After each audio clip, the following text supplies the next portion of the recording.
aircraft will let you have. You'll be stable and you'll feel like you're doing absolutely zero airspeed. Basically, you can just hold it there all day, but you basically just sit there, hold it, and then at some point unload. So release the stick pressure. Literally, in the case of most sticks, let go of the stick. The aircraft's nose will drop straight away, and you'll note that the aircraft will automatically command less than 15 degrees angle of attack.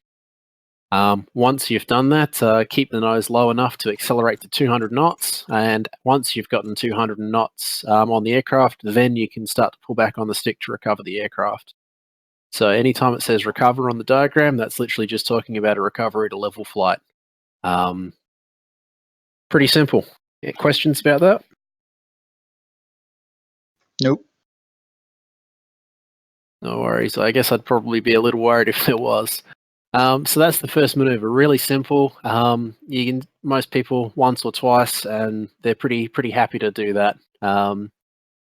Pretty much the general idea for the real world is they will practice it more than twice because they want you to be able to recognize how little pressure to use so that you can feel it. So you don't actually have to look at the G meter in the cockpit to tell whether you're loaded or not. Obviously, that's not really an option for us in BMS.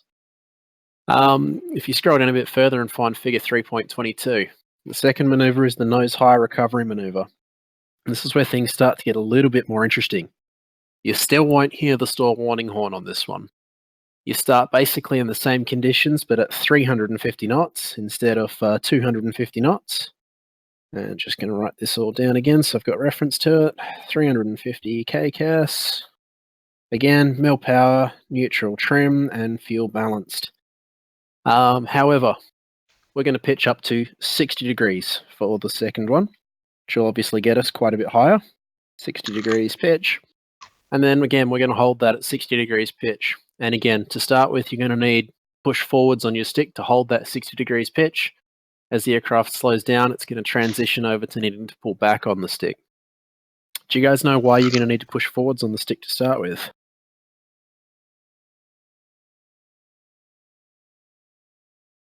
No. Okay. Real simple. The quick version is because the F-16 is fly-by-wire and it uses a G command system. So what that means is the cockpit's constantly trying to pull until you can feel 1G in the seat. Now, real simply put, in a climb, if you want to stay at the same pitch, at the same angle, you'll actually be at less than 1G. So because the aircraft's trying to pull to 1G, it's trying to raise the nose. The reason it transitions is because it's not entirely G command. At low airspeed, it starts to push down on the nose for you to try and let you regain airspeed. So what will happen there is as angle of attack blends into it, the flight control system says, maybe I shouldn't be pulling back.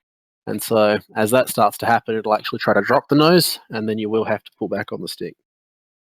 All right, so for the nose high recovery maneuver, like I said, we start at 350 knots with mil power. We pull up to 60 degrees and hold that 60 degrees. This time we're going to slow down until we hit 200 knots. At 200 knots, we're going to unload the aircraft. So remember, same as what we did before, release all that pressure. We're then going to roll inverted. So now the aircraft's in a 60-degree climb thereabouts, inverted. And we're just looking for wherever the nearest horizon is. You're going to stop the roll. That'll be pretty easy to do at this airspeed. You're going to smoothly, but not slowly, apply sufficient stick to pull the nose back below the horizon. So now we're trying to get into a dive. As soon as the nose is below the horizon, just unload. So release that aft stick pressure again, and if you want to avoid getting into a really steep dive, you may have to actually push forwards a little bit on the stick. All you're looking for there, same as before, accelerate to 200 knots, roll upright, and recover. Very simple. Very similar to the last one, except we're coming up steeper, and we're going to have to roll inverted for this one rather than just releasing the pressure. Any questions about that process?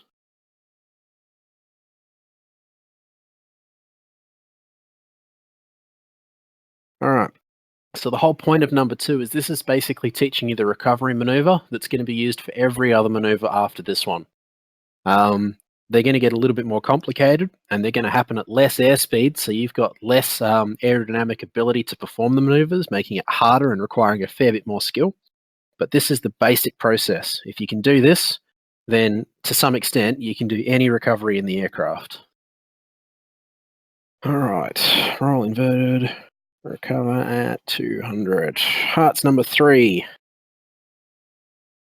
Hearts number 3 is the first maneuver for which we should, and yeah, it's straight down below it. It's the first maneuver for which you should actually hear the stall warning horn, by the way. If we hear the stall warning horn between number 1 or 2, we've done something wrong. We're starting at 10,000 feet again, and that's just so that we don't hit the ground if we screw things up. We start at 300 knots this time, 300 kCAS, and again, mill power, neutral trim, fuel balanced. All right, just to shake things up, this time we're only pulling up to 50 degrees pitch rather than 60. And just so you guys are aware, I will give you a brief reminder in the air when we're doing them as well. So I'll run through the list so you'll have something to refresh your memory on each one. Don't get too fussed about memorizing them.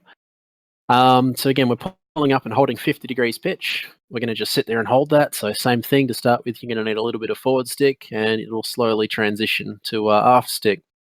Now this is exactly the same start, you might recall, as the number 2 maneuver. Unlike the number 2 maneuver, we don't stop at 200 knots. So we started our recovery for the second maneuver. We started that recovery at 200 knots. This one, we're waiting until we hear the stall warning horn. The diagram does say all 100 knots. The reason for that is because in the real world, the horn can fail. In BMS, it's perfect. So in BMS, you're going to hear the horn at about 126 knots. When you hear that horn, you're just going to start that recovery straight away. And this is the first one that's going to drill you on. You hear the horn, stop what you're doing, recover the aircraft. So you immediately, on hearing the horn, you unload any aft stick pressure, roll inverted towards the nearest horizon. I know I'm repeating myself here. Stop the roll, apply sufficient aft stick to get the nose below the horizon. When the nose is below the horizon, smoothly unload the aircraft, accelerate to 200 knots, roll upright and recover. Now, it sounds easy. It's ostensibly the same process as the previous one. It's quite a bit harder because the aircraft is a lot slower. You can quite easily get under 100 knots during this maneuver, especially on your first try. It's a goal to do this quickly and to do it efficiently without losing too much airspeed. You're going to find certain things about the aircraft that will probably surprise you unless you've done a lot of low airspeed flying in the F-16. The first thing that's probably going to surprise you is the roll performance. It'll start the roll relatively slowly. It'll stop the roll even more relatively slowly. So you'll find you're actually going to have to use quite a bit of side stick performance, to try and stop that roll precisely, or you're going to roll more than 180 degrees when you go to roll inverted. So that's something to be aware of. You may not need very much aft stick at all to get the nose moving. If you've got the nose moving, you may not need any aft stick. So again, it's about making smooth control inputs, not necessarily small control inputs, but smooth control inputs and trying not to waste our airspeed, try not to waste our energy. With the nose under the horizon, gravity's going to help us a great deal to regain that airspeed. So you unload the aircraft, let it accelerate to 200 knots, then you roll right way up and recover the aircraft. Have I gone too fast on anything there, or is there anything that's confusing?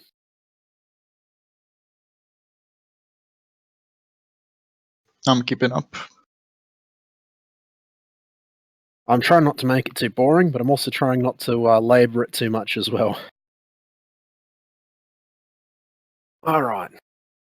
4 and 5 are the interesting ones. You'll have to scroll down a few more pages to find them. 4 and 5 are the ones that you'll come back to practice over and over again if you get an interest in it. 1, 2, and 3, once you know what you're doing, pretty much just a reminder. 4 and 5 are the ones that are interesting. 4 and 5, you start at higher altitude. You've got more potential to screw things up, and it's easier. These are the easiest ones to screw up. So you're going to start at 15,000 feet minimum. And again, we'll do this for the exercise. So we're going to start at 15k feet, AGL. We're going to have an entry speed of 250 knots for the first maneuver. And as we won't be flying with wing tanks, we don't need to speed that up. And again, mill power, neutral trim, and fuel balanced. Neutral trim, fuel balanced. All right, so the maneuver is basically the same as the number 3 one. The only difference for this one is we have a little bit of bank first. So you roll into 10 to 20 degrees of bank, set that angle of bank and forget about it. Don't touch the sides of your stick, just use pitch after that point. So pull directly aft, and I just mean if you've got a moving stick, pull it all the way back. Smoothly, but smoothly, but quickly, all the way to the limiter. If you've got a force stick, just pull it as hard as you can. Then you're just going to hold it there on the limiter until you hear the horn. So you're going to get the nose, if you've done it correctly, the nose will probably get somewhere in about 60 to 70 degrees nose high. It says 50 degrees, but I've personally not really gotten it to come on that low. Might just not be pulling sharply enough on the stick perhaps. Once you hear the horn, just do exactly the same thing as we've been drilling before. So you release that stick pressure, you roll inverted towards the nearest horizon, stop the roll, fly aft stick to track the nose below the horizon, smoothly unload the aircraft, wait until you get 200 knots, roll the aircraft right way up, and recover back to level flight. I'm just going to skip real quickly through number 5 because number 5 is exceedingly similar. Then the difference is you start at higher airspeed. And because you start at higher airspeed, you'll bleed off your airspeed. It'll take longer to get rid of your airspeed till the horn to come on, which means that the nose gets higher in the second maneuver. So because you start at 300 knots on the second maneuver, you'll probably get vertical, possibly past vertical. But otherwise exactly the same. So we start on our entry conditions. It's 300 instead of 250, mil power, neutral trim, fuel balanced. Roll to 10 to 20 degrees of bank, set that angle of bank and forget about it. Pull aft stick, so all the way to the limiter, and just hold it there on the limiter until you hear the horn. Once you hear the horn, release that aft stick pressure, smoothly roll inverted to the nearest horizon, stop the roll, apply sufficient stick to get the nose below the horizon. With the nose below the horizon, unload the aircraft, accelerate to 200 knots, roll upright and recover. Geez, that was a lot of boring repeating myself. How are you guys holding up with that? Sound pretty simple? Yeah.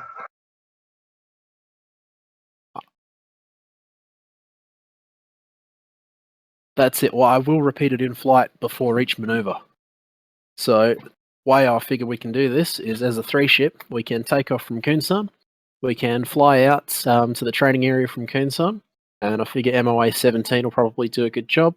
So I'll frag that as a flight shortly. And from there, we can, I'll basically pick a steer point and orbit it and watch you guys actually fly the maneuvers. So they're not real hard to do in sequence, but basically I'll talk you through them, the basic process for the maneuver, and then watch you have a go at it. I'm not here to, enforce the standard. So if you guys are comfortable and happy with them, you can move on. If you're not, you don't have to. It's not like there's a pass or fail here because we're not running a course for it. But it really is just a case of if you guys are comfortable, we can move on to the next one, and I'll run through the description for the next one. And I mean, certainly I can offer you any feedback or tips if I see something that seems like there's things going on.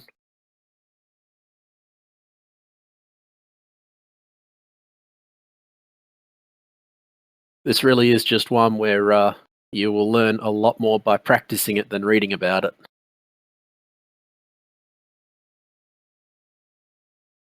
Just going to start up the sim now. Luke Crop, do you have the server up on KTO? Beautiful. I'm a bit slow today, so I'm just changing over to KTO now.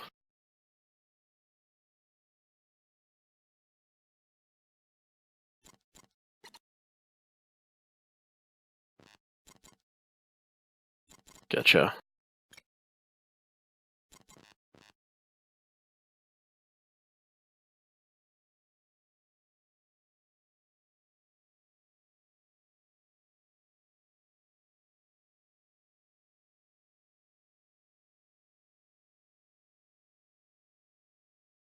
But yeah, I'm guessing this stuff feels pretty insane for the F-16 students when they come into this stuff, because they do about 6 months of ground school with no flying before they get to this point. So when they're doing this, it's a case of, right, you finally get to get in the aircraft.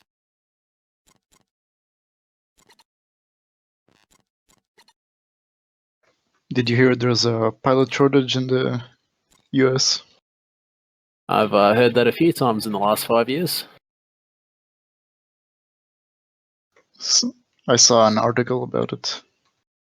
Was it the one that said the US Air Force is offering a signing bonus for any new pilots?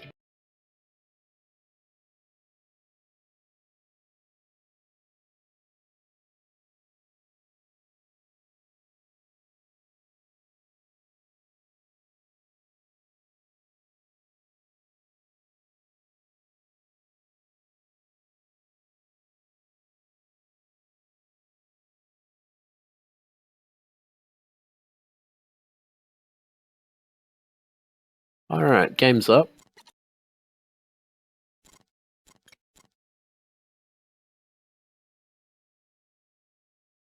And, geez, none of those are ideal.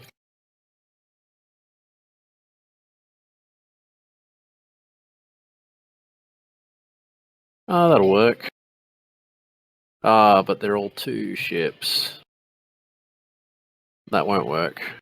Alright, do you want to just back out, Lucrop, and I'll modify this a bit so that there's a 3 ship in it. I thought I had a 3 ship in that one.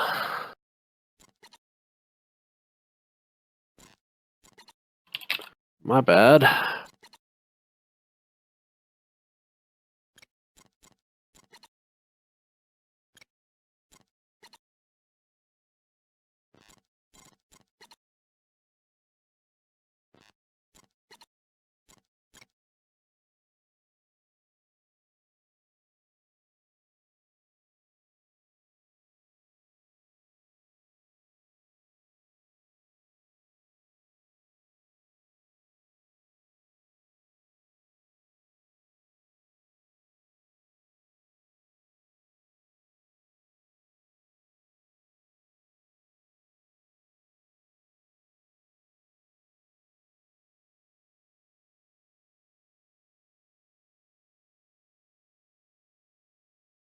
I did see his post. If you'd prefer, I could send you the file.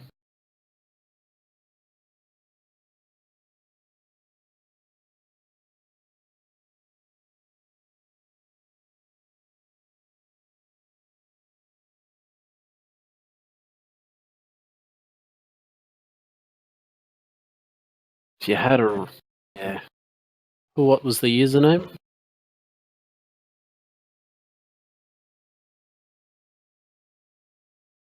Badger, no he's not. He's a member of the 20th. Like, he might be a beta tester.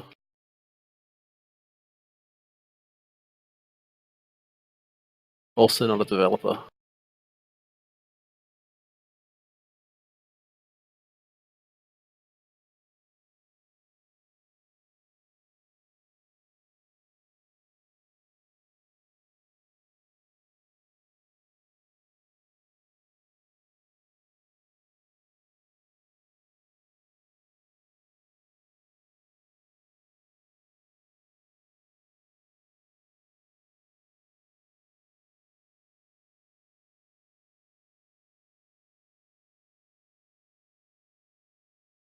Acting as far as I can tell.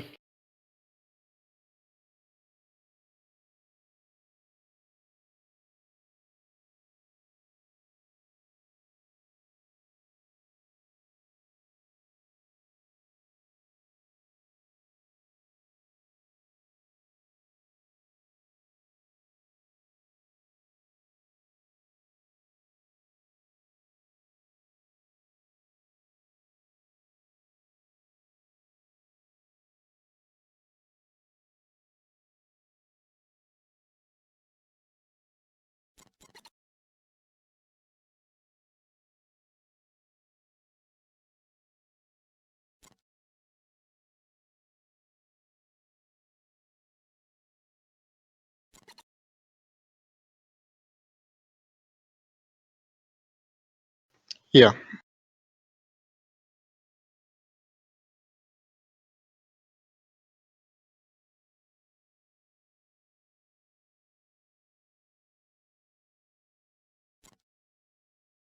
Apologies about the wait, guys. It's not my intent.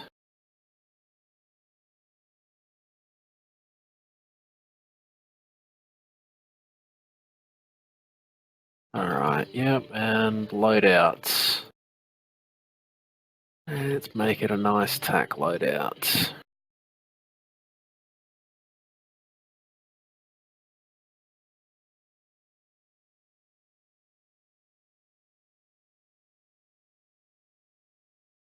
Well, it won't take that long. And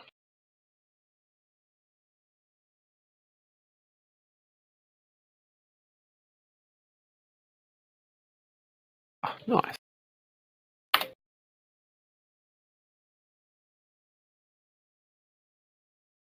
All right, that should be good to go, I think.